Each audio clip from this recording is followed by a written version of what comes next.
달란의 모델하우스입니다. 오늘은 고독 롯데캐슬 베네루체 두 번째 시간, 분양가 분석과 청약시 주의점에 대해서 알아보도록 하겠습니다. 2017년 5월 26일 금요일 현재 고독 롯데캐슬 베네루체, 줄여서 고로빼라고 그러죠. 고로빼 모델하우스가 오픈되었죠. 분양가가 나왔는데 생각한 것보다 엄청 착하게 나왔습니다. 분양가도 그렇고 중도금 무이자에 발코니 확장비 무료까지 아주 착한 분양가이지만 작년 1.13 대책으로 인해 고로빼는 분양권 전매가 소유권 이전 등기시까지 안됩니다. 고로 분양권을 팔아서 투자 수익을 내기 어렵다는 거겠죠? 이런 분양가 분석과 청약시 주의점에 대해서 살펴보도록 하겠습니다. 그럼 첫 번째로 분양가를 알아보도록 하겠습니다. 일단 모집 공고를 한번 보시고요.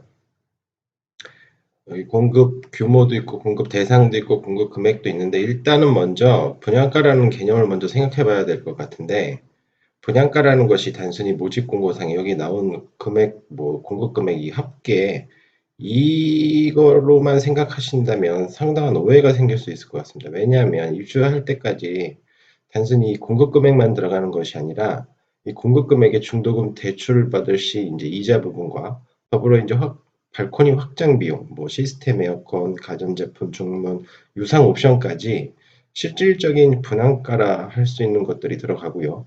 이와 더불어 또 아파트 취득세, 소유권 이전비, 선수관리비 등 입주 때 들어가는 비용까지 넓은 분양가라고 생각할 수 있을 것입니다. 그러니까 실질적인 분양가는 이 공급 금액에 중도금 대출 시 이자와 또 발코니 확장 시 비용 플러스 또 옵션 비용까지 계산한 금액이 정확한 이제 분양가라고 생각이 되고요.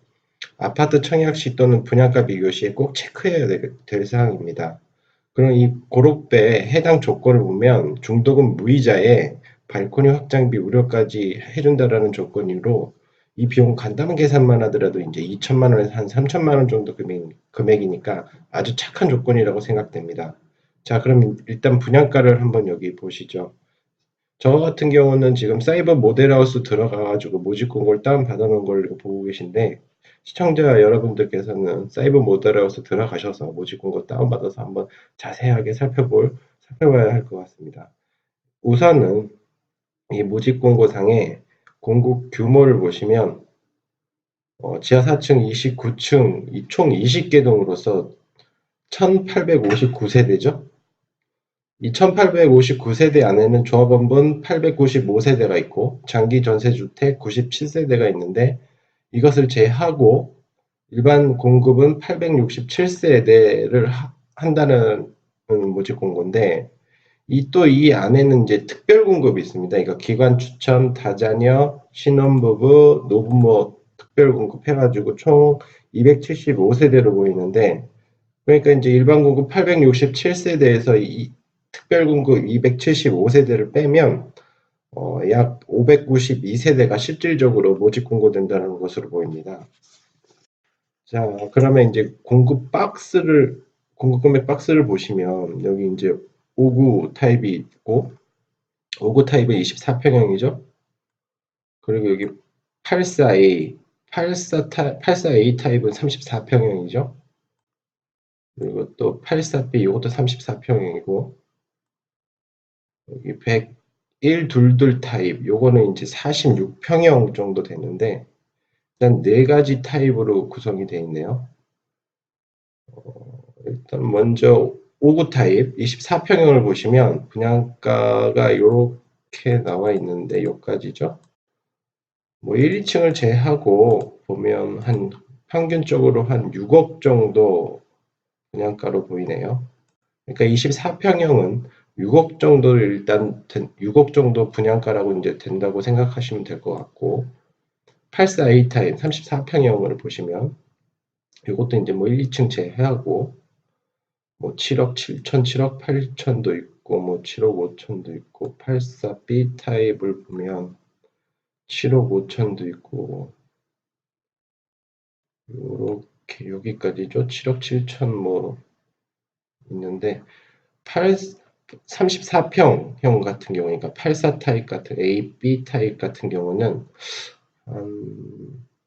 평균적으로 한 7억 6천 정도로 평균으로 보이네요. 그러니까 34평형 같은 경우는 7억 6천으로 생각하시면 될 것 같고, 122 타입 46평형 같은 경우는 뭐 9억이 다 넘네요. 뭐 이거는 뭐 그냥 알아두시면 될 것 같고요.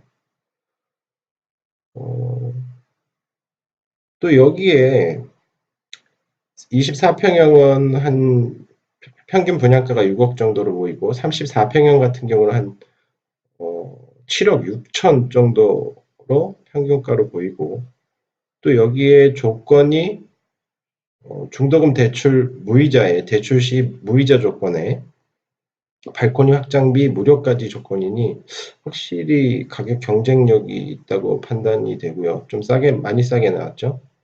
요것들을 인근 최근 분양한 분양가와 비교해 보도록 하겠습니다. 보시는 것은 분양권 시세 현황인데 이것은 이제 서울시 부동산 정보광장 실거래가 분양권 시세를 기준으로 한 것이고요. 고독 롯데 베네루체 고로빼 24평형 파란색은 6억 정도에 지금 나왔고 34평형은 7억 6천에 지금 나와 있는데 인근에 이제 고독수 마이파크 같은 경우는 24평이 6억 2천 최근에 분양한 고독 그라시움 24평형은 6억 6천 고로빼는 지금 6억에 지금 나와 분양가를 특정한 거고 34평형 같은 경우 보면 고독수 마이파크는 7억 2천 고독 그라시오면 8억 1천 근데 고로빼는 34평형이 7억 6천 상당히 싸게 나온 형태인 거죠. 요거를 이제 고독 그라시움과 다시 한번 자세하게 비교를 해보면 24평형 파란색 같은 경우는 6천만 원 차이 34평형 같은 경우는 요것도 한 5천만 원 차이 그러니까 뭐 한 약 5천만 원 정도 가격이 싸게 나왔습니다. 고독 그라시움도 중도금 대출이자 무이자와 발권 확장비 무료 조건이니까 고로빼와 이제 동일한 조건이라고 생각이 되고요. 고로빼와 위치를 비교해 보면 뭐 위치 뭐 상일동역과의 이제 거리가 상당히 차이가 있을 수 있고 뭐 세대수를 보면 약 5천 세대와 2천 세대 이것도 차이가 있죠. 가장 중요한 것은 이제 위치인데 이게 상일동역과 고동역과 이제 거리 차이가 상당히 있긴 있지만 5천만 원 정도 이게 차이가 난다라고 하는 거는 상당한 메리트가 있을 수 있습니다. 다음으로는 이제 고독수 아이파크를 보시면 이 고로빼와 이제 인접해 있는데 뭐 위치나 뭐 규모 세대수로나 뭐 더 좋은 거는 고로빼가 더 좋은 거는 사실이지만 24평형 파란색 분양가 시세를 보면 고독수 아이파크는 6억 2천인데 고로빼는 6억에 나왔죠. 더 착하게 나왔죠. 뭐 역시 마찬가지로 안 그래도 24평형 같은 경우는 인기가 좋은 평형인데 일반 분양부도 고로빼 같은 경우는 이제 46세대밖에 없고 분양가가 저렇게 싸게 나왔으니까 시세보다 싸게 나왔으니 아마 청약 경쟁률이 엄청나게 나올 것 같습니다.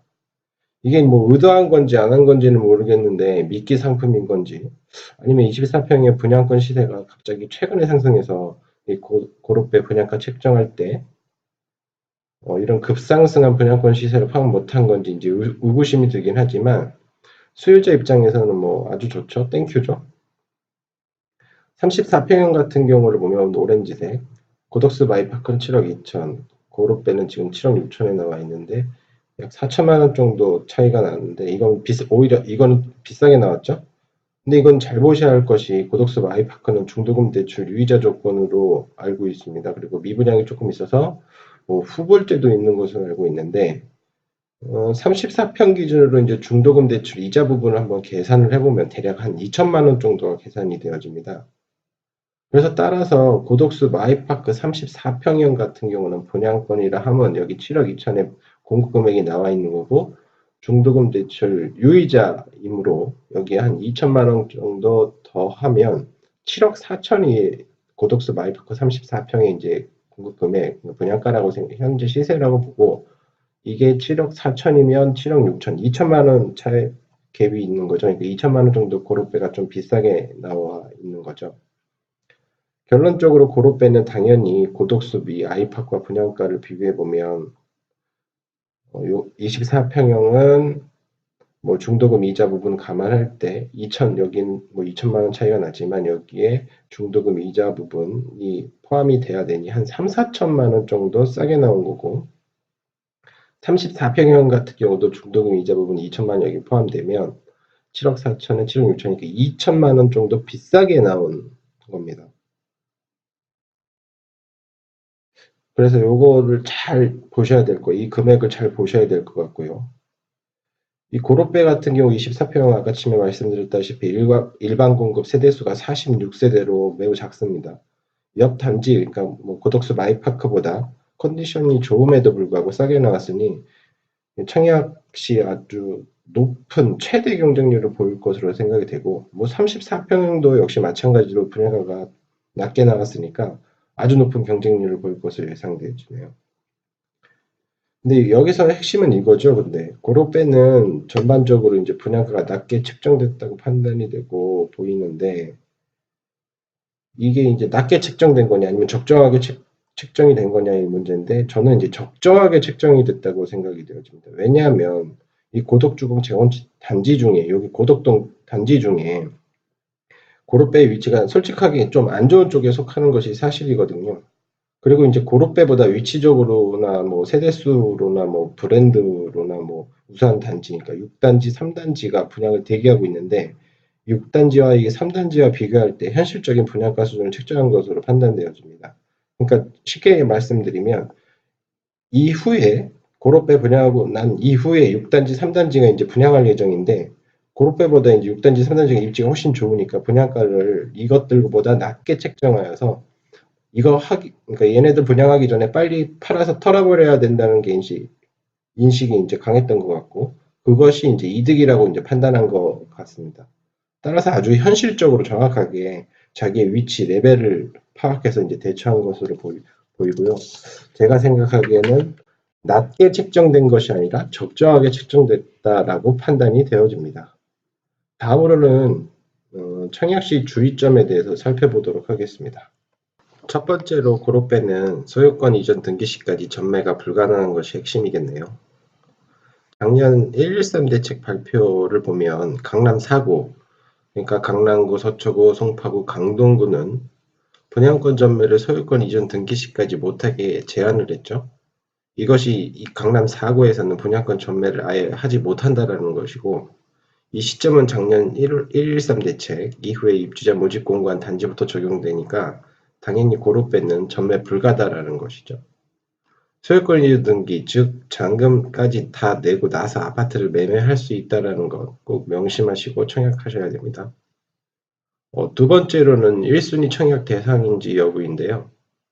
이것도 역시 작년 113 대책 발표로 인해 과열 방지 목적으로 1순위 청약 제한을 더 강화했는데, 변경된 1순위 조건은 기존 1순위 요건에 해당되어야 함은 물론이고, 여기에 세대주이어야만 하고 과거에 5년 이내 다른 주택에 당첨되지 않았을 뿐더러 그 세대에 포함되지 않아야 하고, 또 무주택자 1주택 소유하고 있는 세대에 속하여야 합니다. 많이 강화가 되었죠.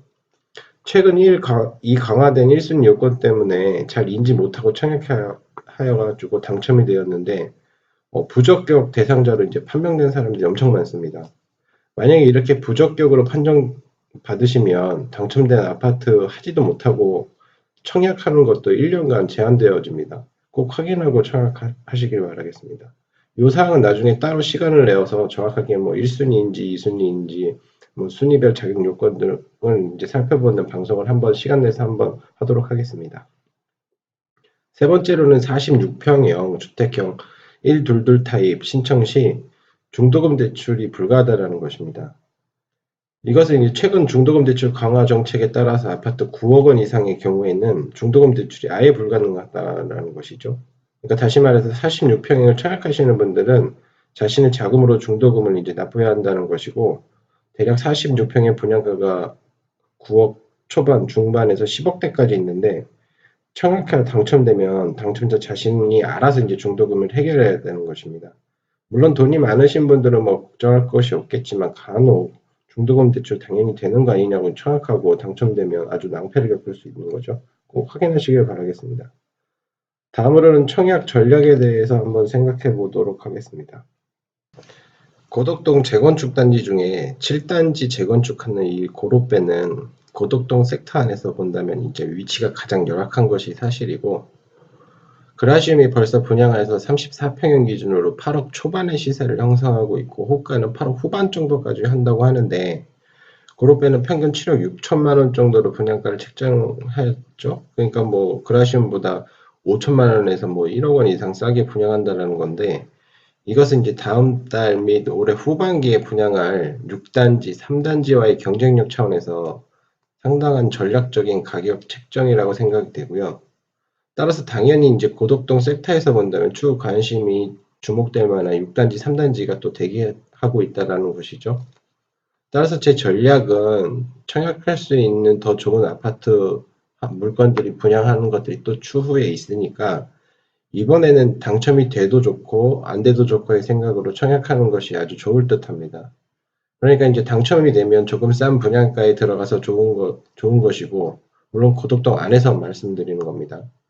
청약이 또 안 된다면 다음에 더 좋은 입지 아파트에 청약할 수 있는 기회가 있으니까, 물론 이 고로빼보다 분양가가 비싸겠지만 다음 기회에도 충분히 노려볼 수 있을 것이니, 이 고로빼 청약은 당첨 확률이 낮아도, 즉 청약 경쟁률이 엄청 높아도 그 높은 제일 좋은 평면에 청약하는 것이 아주 좋을 듯 싶고, 이게 아주 좋은 청약 전략이라고 생각을 합니다.